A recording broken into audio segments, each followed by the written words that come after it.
Boa tarde, terceiro ano. Oi, Maria Eduarda. Oi, Maria Fernanda. João Guilherme. Arthur. João Gabriel. Ana Cecília e Yasmin. Estou morrendo de saudade de vocês, mas em breve estaremos todos juntos, tá? Hoje a primeira aula vai ser português. Vamos continuar falando sobre os gêneros textuais. Hoje iremos falar sobre 2 gêneros textuais. Na aula anterior falamos sobre poema. Hoje falaremos sobre fábula e convite. A primeira que a gente vai falar sobre fábulas. O que é fábula? Fábula é uma história que todos os seus personagens, na maioria das vezes, seus personagens são animais. E esses animais têm atitudes de seres humanos. Eles conversam, eles trabalham como se fossem seres humanos. E sempre nessa fábula vai ter uma moral na história. Eu vou ler uma história para vocês entenderem melhor. A raposa que perdeu a cauda.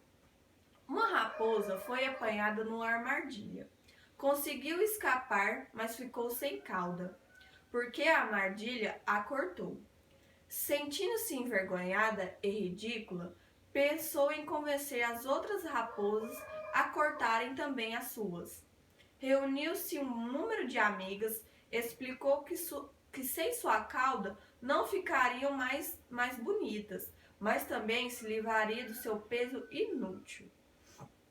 Ouvindo isso, uma das raposas interrompeu e a perguntou-lhe: se tivesse perdido a sua cauda, também nos aconselharia a cortar as nossas?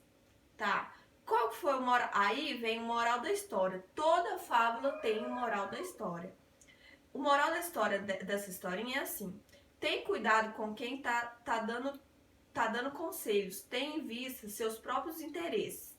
Então, aqui tá falando que a pessoa tem que ter seus próprios interesses e às vezes não escutar alguns conselhos, que pode ser a favor só da pessoa mesmo.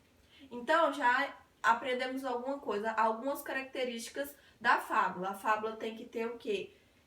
São sempre, na maioria das vezes, é sempre contada por animais, seus personagens, na maioria das vezes, são animais. E esses animais têm atitudes de seres humanos e sempre tem uma moral na história. Então, se eu perguntasse assim, quais as características da fábula? Vocês responderiam assim: ela tem que a maioria dos personagens são animais que têm atitudes de seres humanos e também sempre vai ter uma moral na história. A próxima que iremos falar, o próximo gênero, é convite. O que o convite tem que ter? Deixa eu colocar aqui para me ler um. Convite.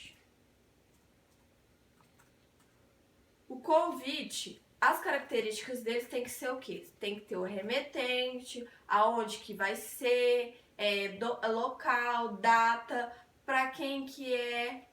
Então, eu vou ler um aqui para vocês entenderem. Ó. Giovana, 4 aninhos.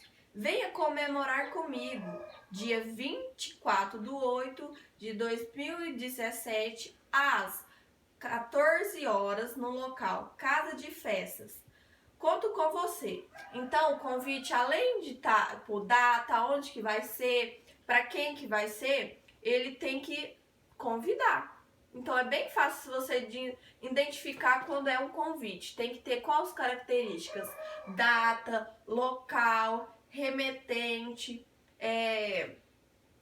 que horas que vai ser, para quem que vai ser, entendeu?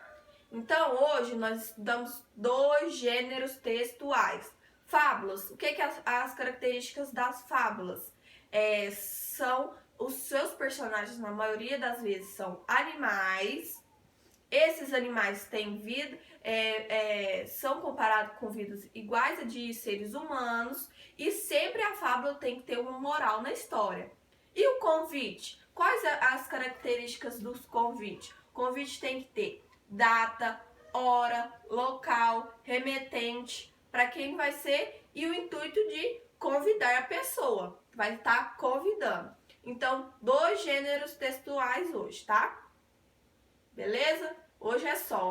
A aula de português hoje foi mais resumida. Mas, qualquer coisa, é igual eu falei, só pedir a papai e a mamãe para me mandar mensagem se tiver alguma dúvida, tá?